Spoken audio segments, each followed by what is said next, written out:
every day I deal with folks in the States or in India or in China, and it's always entertaining after you've dealt with someone for 2 or 3 months when they realize for one reason or another that I've been dealing with a blind man.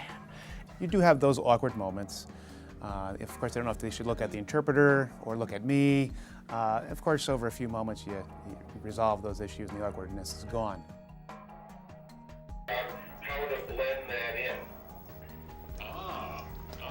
So the translation process, is... Everybody knows accessibility is important, but it's expensive. And so the fundamental thing is we got to drive that cost down. You want to differentiate yourself. And it seems like differentiation and accessibility are kind of incompatible. The challenge may get even worse because, innovation, more and more of the innovation is, open innovation is occurring outside of our walls. We probably need to think about this differently if we want to stay ahead of the curve here.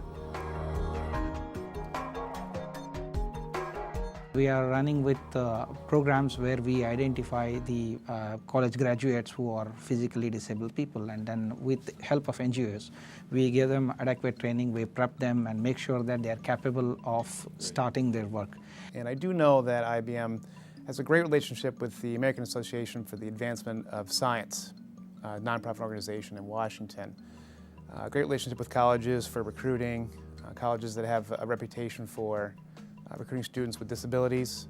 So it's a great starting point. So maybe other countries could use that model and go from there. Your robot's going to start here.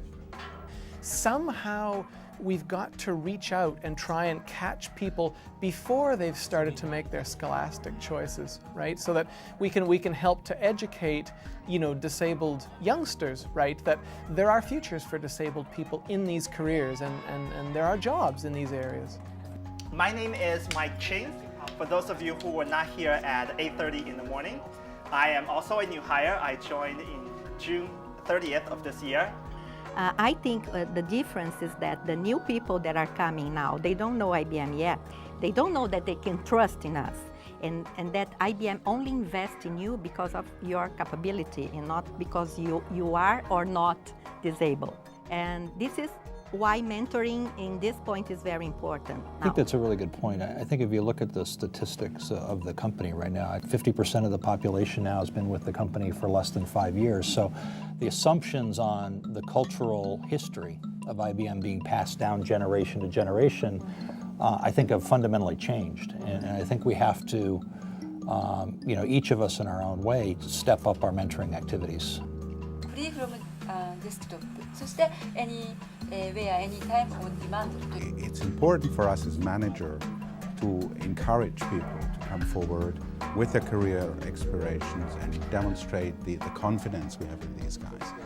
My personal experience, because I worked with several managers, what I can tell you is that it was a question of trust, and once this trust has been established, they clearly helped me a lot to grow within this company.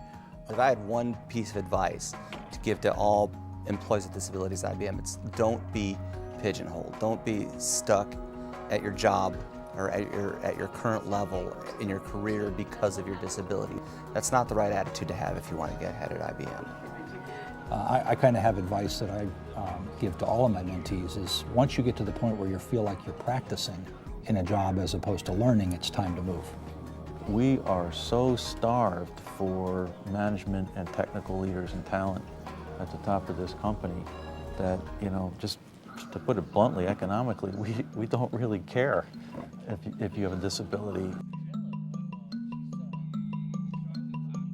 So we just need to keep up the dialogue, keep the communication between guys like Mike and I and all of you who are on the ground doing the work and leading and mentoring across the globe, and call on us when you need help. This is something that has to be a two-way street. It has to be something that continues on.